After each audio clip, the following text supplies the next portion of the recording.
Graça e paz a todos. Esse momento é um momento muito importante, onde nós precisamos estar atentos à palavra de Deus. Nós tivemos a oportunidade de adorar ao Senhor, nós tivemos a oportunidade de declarar a Ele que somos dele, mas agora é o momento de nós ouvirmos com atenção ao Senhor, a palavra de Deus. E hoje quero tratar de um assunto que é muito importante, que nós temos visto no mundo, o que está acontecendo, as injustiças, e nós também temos visto também esse tempo em que nós continuamos passando de pandemia no mundo todo, onde muitas pessoas estão sofrendo, muitas pessoas enlutadas, elas estão sofrendo devido a essa pandemia. E o texto, nós continuamos na série Soluções em Meio ao Caos, sobre a vida de José, e nós estaremos hoje tirando duas lições através desse texto que nós estaremos lendo, que é em Gênesis 37, do versículo 12 ao 36, aonde fala sobre a injustiça e fala também sobre a questão daquele que está enlutado, como que nós podemos ajudá-los, como que nós podemos estar levando a eles uma mensagem de esperança, de consolo, para aqueles que estão sofrendo esse momento tão difícil. Então eu convido você a abrir sua Bíblia em Gênesis capítulo 37, do versículo 12 ao 36. Gênesis 37, versículo 12 ao 36, que diz assim: Como os irmãos foram apacentar o rebanho do pai em Siquém, Israel perguntou a José: Os seus irmãos não estão apacentando o rebanho em Siquém? Venha, pois, vou mandar você até eles. José respondeu: Eis-me aqui. Israel continuou: Vá agora e veja se está tudo bem com os seus irmãos e com o rebanho, e traga-me notícias. Assim o enviou do vale de Hebrom, e ele foi a Siquém. E um homem encontrou José, que andava errante pelo campo, e lhe perguntou: O que você está procurando? Ele respondeu: Estou procurando meus irmãos. Por favor, pode me dizer onde eles estão apacentando o rebanho? O homem respondeu: Foram embora daqui. Ouvi quando disseram: Vamos a Dotã. Então José seguiu atrás dos irmãos e os encontrou em Dotã. De longe eles ouviram, e antes que chegasse, conspiraram contra ele para o matar.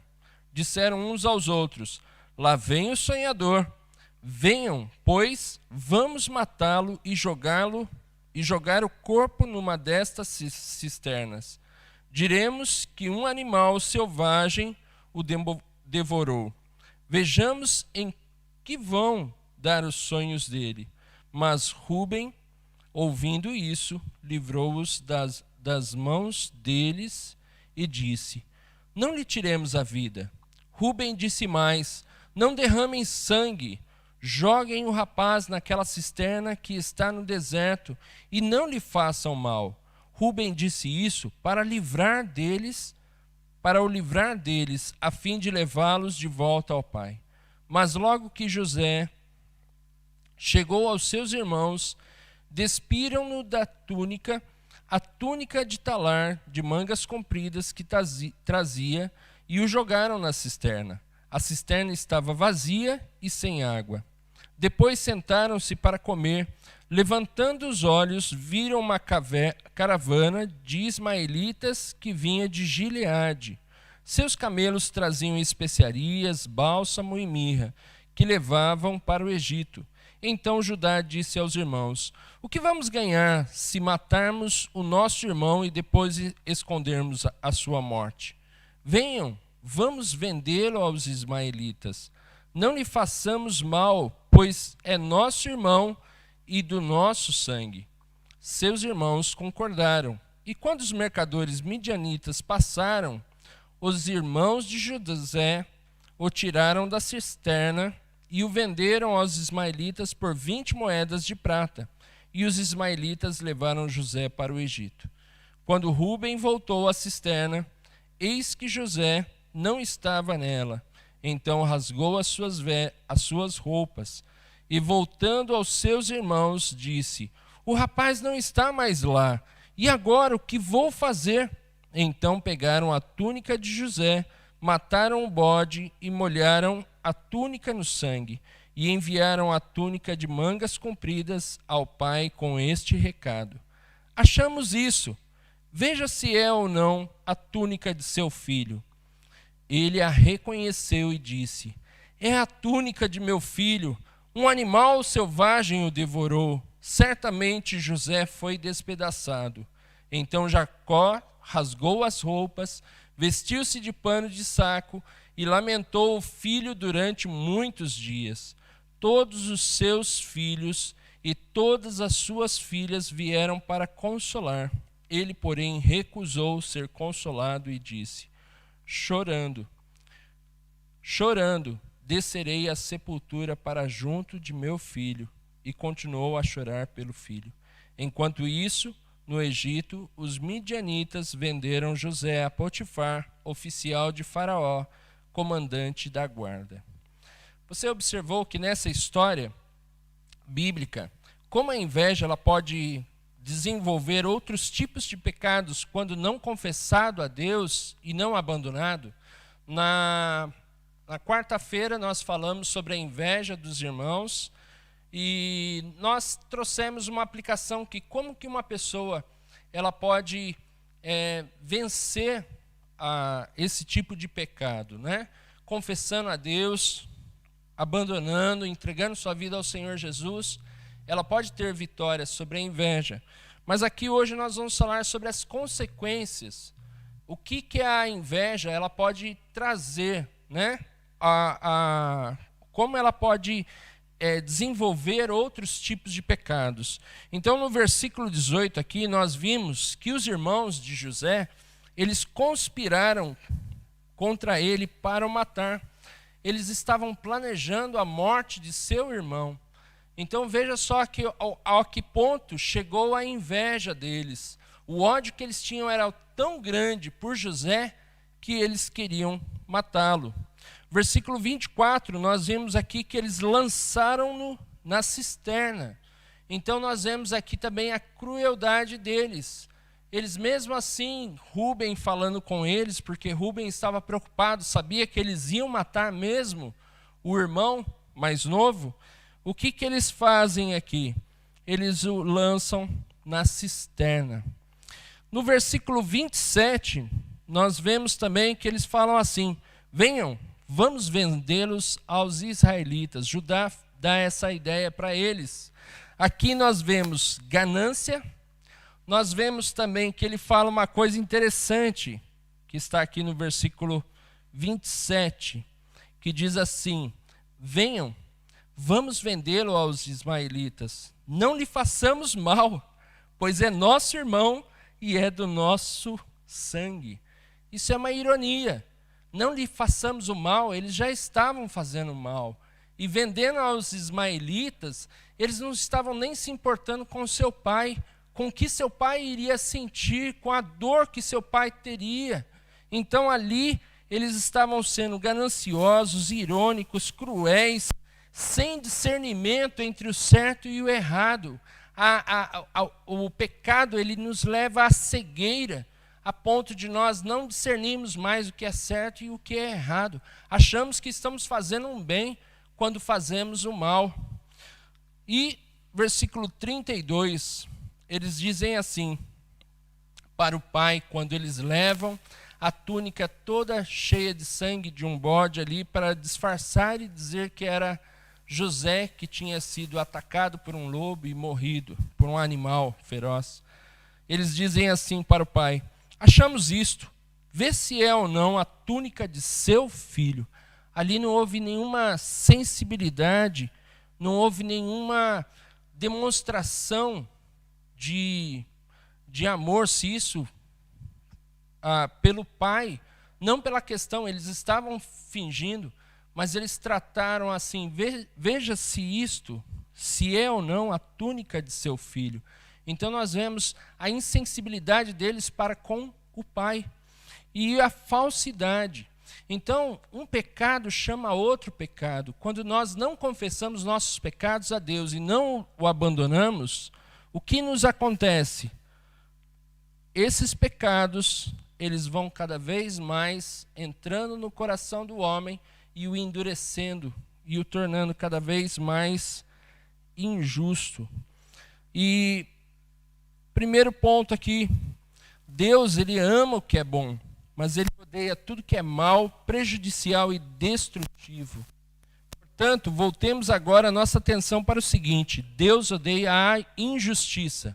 Nós estamos vendo muitas injustiças acontecendo. E às vezes as pessoas dizem: aonde está Deus? O que Deus está fazendo? Deus, ele não está longe, ele não está desatento a tudo que está acontecendo. Na verdade, Deus governa a terra com justiça e retidão. Ele não está longe e nem sem saber o que está acontecendo. Nós vemos que Deus odeia as práticas desonestas. Deuteronômio 25, do 13 ao 16, fala que Deus odeia aqueles que usam medidas desonestas. Quanta corrupção, quantas coisas erradas. Mas Deus, ele está atento a todas essas coisas. E ele detesta, ele abomina as práticas desonestas.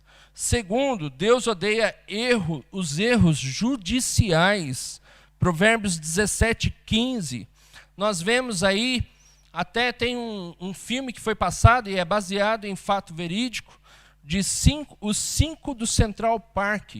Aqueles 5 jovens adolescentes que, na verdade, foram acusados de estupro e depois, passados 30 anos, foi descoberto que não foi eles e tinha sido um outro rapaz que se entregou. Na verdade, parece que aquele rapaz até se converteu, e quando ele se converteu, ele resolveu confessar, porque ele sabia, ele estava preso junto com um daqueles adolescentes que já eram adultos e que sofreu tantas injustiças, tanto por parte da lei, quanto também na prisão. E ali ele se entregou, ele confessou o crime, foi provado que realmente foi ele, e aqueles 5 jovens foram libertos. Mas aqueles 5 jovens, eles ficaram com marcas, eles sofreram, eles passaram por tantas dores, tantos sofrimentos, por causa da injustiça que sofreram. Então Deus odeia os erros judiciais. Nós vemos também que Deus odeia o assassinato do inocente, Provérbios 6,17. Nós vemos aí o caso de George Floyd, do que nós temos visto aí, essa injustiça, esse preconceito racial e tantas outras coisas que nós temos visto, absurdas, que têm acontecido.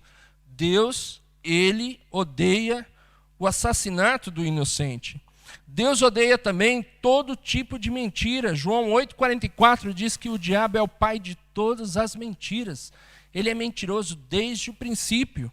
E Apocalipse 22, 10 ao 17, nos diz que todos aqueles que amam e praticam a mentira não entrarão na cidade santa, a Nova Jerusalém, mas eles ficarão de fora. Então, aqui nós vemos que Deus, ele sim, ele está atento. Ele está vendo toda essa injustiça. E ele diz assim: amados, a vós não pertence a vingança. A vingança pertence ao Senhor. O que nós devemos fazer é não praticar o mal, e sim praticar o bem. É não dar lugar à ira, mas nós sermos compassivos e misericordiosos. Por quê? Porque um dia vai chegar o dia do acerto de contas. E quem vai acertar contas com todos os injustos, aqueles que não se arrependeram, mas continuaram na prática do pecado, vai ser Deus. E aqui nós vemos em Mateus capítulo 25, versículo 42 a 43, que todos os que foram injustos e não se arrependeram irão para o castigo eterno. No versículo 43, Jesus diz assim: porque tive fome e vocês não me deram de comer, tive sede e vocês não me deram de beber, sendo forasteiro, vocês não me hospedaram, estando nu, vocês não me vestiram, e achando-me enfermo e preso, vocês não foram me ver. Então Jesus, ele acertará contas com todos esses que, na verdade, não se arrependeram, mas continuaram na prática da injustiça. Mas ainda há esperança para os injustos que se arrependerem. Nós vemos que Deus é justo porque Ele é santo, Ele é puro e perfeito, e Ele abomina o pecado. Ele não tolera o pecado de forma alguma, mas a palavra de Deus também diz que Deus é cheio de bondade, rico em bondade, misericórdia e compaixão. E a palavra de Deus nos diz que todos pecaram e carecem da glória de Deus. A Bíblia diz que os injustos não são um grupo de pessoas. A palavra de Deus diz que todos são injustos, todos são pecadores, todos carecem da presença gloriosa de Deus. Então, nenhum de nós escaparemos pela nossa própria justiça. Por quê? Porque a nossa justiça para Deus, ela não tem valor, ela é como trapos de imundícia. Os nossos pecados é como se fosse um pano sujo, aonde nós tentamos limpar o piso, mas nós sujamos mais ainda. Então a nossa justiça, ela não tem nada de bom, nada que possa agradar a Deus, que venha de nós. Tudo vem dele, tudo é por ele, tudo é para ele. Então quando nós vemos aqui que Deus, ele mostra que há esperança para o ímpio, nós devemos entender que a esperança está em Cristo Jesus. Mateus 2,17 diz que Jesus, ele disse assim: o são não precisa de médico, e sim os doentes. Não vim chamar os justos, e sim os pecadores. Lucas 19:10 diz que ele veio ao mundo para salvar, buscar e salvar o perdido. Jesus, ele veio para buscá-lo, ele veio para te salvar. Se você tem vivido na prática da injustiça, se você tem vivido de maneira que desagrada a Deus e ainda não se arrependeu, ainda há esperança para você. Deus o ama e Ele dá provas desse amor, porque Ele demonstrou enviando seu Filho Jesus para morrer pelos teus pecados. Ele morreu em seu lugar, Ele levou a tua culpa. Jesus já pagou a dívida que você tinha com Deus. E a ira de Deus, a justiça de Deus foi cumprida em Jesus Cristo, porque Jesus Cristo, ele levou o castigo pelos nossos pecados. Mas Deus ordena que todos, no mundo todo, se arrependa e volte-se para Ele. Porque sem arrependimento ninguém herdará o reino dos céus. E arrependimento é uma completa mudança de mente e de atitude. Se você não se arrepender dos seus pecados, Deus não poderá salvá-lo. Se você não voltar-se para Deus e colocar a sua fé somente em Jesus Cristo, você não poderá herdar a vida eterna. Você não poderá gozar da vida eterna aqui e agora. A palavra de Deus, ela nos mostra isso. Quando reconhecemos o nosso pecado e cremos que Jesus morreu na cruz em nosso lugar, Deus nos perdoa para sempre. Ele diz que não se lembrará mais dos nossos pecados.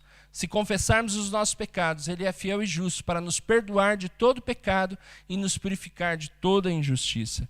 Se você ainda não se entregou a Cristo, deixe que Ele o limpe do seu pecado agora mesmo. O pecado pode nos levar a atos terríveis, como aconteceu com os irmãos de José, que planejaram matá-lo. Nós vimos aqui do versículo 31 ao 35, onde diz que eles pegaram a túnica de José, mataram um bode, molharam a túnica no sangue e enviaram a túnica de mangas compridas ao pai com este recado: achamos isto, veja se é ou não a túnica de seu filho. E aqui nós vemos que Jacó, ele sentiu uma grande dor, Foi um sofrimento muito grande. E nós queremos falar sobre esse assunto agora, sobre a questão daquele que está sofrendo luto. A morte de alguém próximo é uma das dores emocionais mais fortes que uma pessoa pode sentir. Jacó, por não saber a verdade, sofreu muito mais por não poder se despedir do filho supostamente morto. Esse ato cruel lhe suprimiu algumas etapas que seriam fundamentais no processo de construção e aceitação da perda de seu filho. Assim também, hoje, muitos têm sofrido com algo novo e cruel no luto relacionado à morte pelo Covid-19. É um tipo de morte afetivamente desamparada, pois para quem fica, a perda repentina e sem a despedida lhe traz complicações unitárias, potenciais e inumeráveis, segundo a análise de Ana Cláudia Quintana Arantes. Ela é médica com pós-graduação em psicologia e intervenção em luto, 4 estações do Instituto de Psicologia. Então, só algumas formas como nós podemos ajudar essas pessoas que passam por luto. Primeiro, ajude a aceitar a impotência da ocasião e a entender o que se deixou de fazer foi por impossibilidade, não por escolha. Muitos que estão sofrendo porque não puderam ver os seus entes queridos no hospital e talvez até tenha lacrado o caixão e não pôde nem ter um funeral ali, não pôde ter nem um velório, eles às vezes se sentem culpados. Por que eu deixei ir para o hospital? Por que eu não me despedi? Às vezes vem aqueles sentimentos. Então nós precisamos ajudar essas pessoas a entender que ela não fez isso por escolha, mas foi pela impossibilidade do momento. Segundo, tente ajudá-la na medida do possível a lembrar-se dos aspectos positivos e não negativos, o que aconteceu agora, mas ela lembrar de coisas boas que ela passou no passado com aquela pessoa na qual ela tinha ali sempre ao seu lado. Terceiro, o apoio a quem está de luto é fundamental, mesmo que à distância. É parente ou amigo da pessoa próxima ao falecido, ligue para saber como ela está e ofereça acolhimento. Essas pessoas, elas precisam muito do nosso amor e do nosso acolhimento. Quarto, não deixe sozinha a sua dor, a menos, é claro, que ela queira, e o que você deve respeitar. Algumas pessoas não querem mesmo falar com ninguém, então, nesse momento, você deve respeitar. Além do sofrimento da perda, também, quinto, essa pessoa ela deve estar isolada pelo risco da doença, se já não estiver doente, e talvez sofrendo o estigma da sociedade que, consciente pelo medo de contrair o vírus, ou inconscientemente, para não entrar em contato com lembrança do risco iminente para todos, pode se afastar nesse momento. Sexto, além de oferecer o suporte emocional ao enlutado, ofereça ajuda. Como que você pode ajudar essa pessoa? Será que a pessoa ela precisa de alguém que leve seu alimento? Faça compras ou algo semelhante. E que tal levar um livro? Talvez você pode até levar ali um livro cristão. Tem um livro que diz assim, onde Deus está quando chega a dor.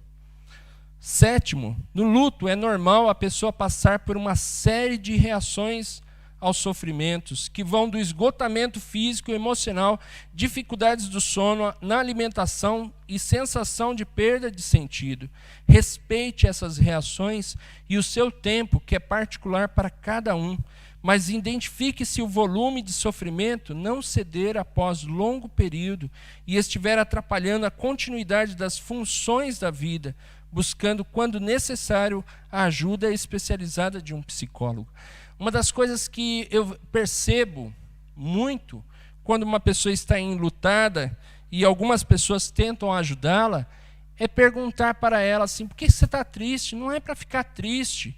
E às vezes procura forçar a pessoa a mudar o humor dela, o jeito como ela está. Isso é indelicado, isso é insensível. Quando a pessoa está chorando, ela precisa disso, isso é uma etapa que faz parte do luto. A pessoa não tem um tempo certo, ela pode ser alguns meses de luto, ou pode ela ficar até 1 ano ou mais. Em Israel, as pessoas ali ficavam muito tempo, por muitos anos em luto.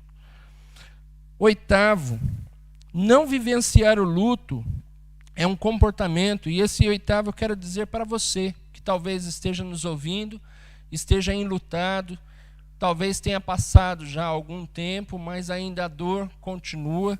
Então eu quero dizer para você, não vivenciar o luto é um comportamento inadequado, porque pode colocar a pessoa numa situação de risco, tanto físico quanto emocional. Aquele que se isola para sofrer sozinho a dor da perda levará tempo maior para se recuperar. O que você não verbaliza pode ser transformado também em doenças que chamamos psicossomáticas. Se você está nessa dor, compartilhe com alguém, fale, conte suas experiências, tudo que você passou, conte os momentos bons que você passou. Isso vai estar trazendo para você a cura mais rápida. E para nós estarmos aqui, finalizando, quando perdemos pessoas especiais em nossa vida, um buraco enorme fica no peito. É impossível não se entregar ao choro e ao desabafo, pois ninguém é de ferro. Mas precisamos seguir em frente, como podemos prosseguir, ficando apenas com as boas lembranças. Então eu quero deixar esse texto que está em Isaías 57:15, que diz assim: o próprio Deus nos conforta na sua palavra. Habito no alto e santo lugar, mas habito também com contrito e abatido de espírito, para vivificar o espírito dos abatidos e vivificar o coração dos contritos. Jacó, ele não quis ser consolado por seus filhos, mas ao refletir os sonhos de José, e eu não sei se você se lembra, na semana passada nós falamos a isso, ele guardou aquele sonho que José havia falado, e ele ficou um pouco chateado e indignado, porque falava do sol, da lua e das estrelas que se curvariam diante ali dele, mas ele guardou aquilo no coração. E talvez ele tenha considerado o significado daqueles sonhos, e isso lhe tenha nutrido um pouco de esperança por uma futura ação de Deus na vida de seu filho. Ele não viu seu filho morrer. E geralmente, quando nós não nos despedimos de uma pessoa no qual nós não vimos, às vezes fica aquela esperança e aquela sensação que nós vamos nos encontrar um dia. Hoje, nós podemos tirar 2 lições neste tempo de calamidade mundial. A primeira é que Deus odeia a injustiça e chegará o dia da vingança do nosso Deus. Mas hoje Ele está sendo rico em misericórdia e graça através da salvação em Cristo Jesus, seu Filho. A segunda lição que nós podemos tirar é que Ele se compadece daqueles que sofrem o luto e nos dá as ferramentas necessárias para ajudá-los a amenizar seu sofrimento. Que você possa estar não só nesse tempo de pandemia, vivendo esse momento com a sua família, mas que você possa estar se deixando ser usado por Deus para ajudar outras pessoas que estão sofrendo. Não só o luto de um ente querido, mas às vezes um luto de um desemprego, de um divórcio e de vários outros problemas que também causam um certo luto e uma injustiça. Que Deus nos abençoe.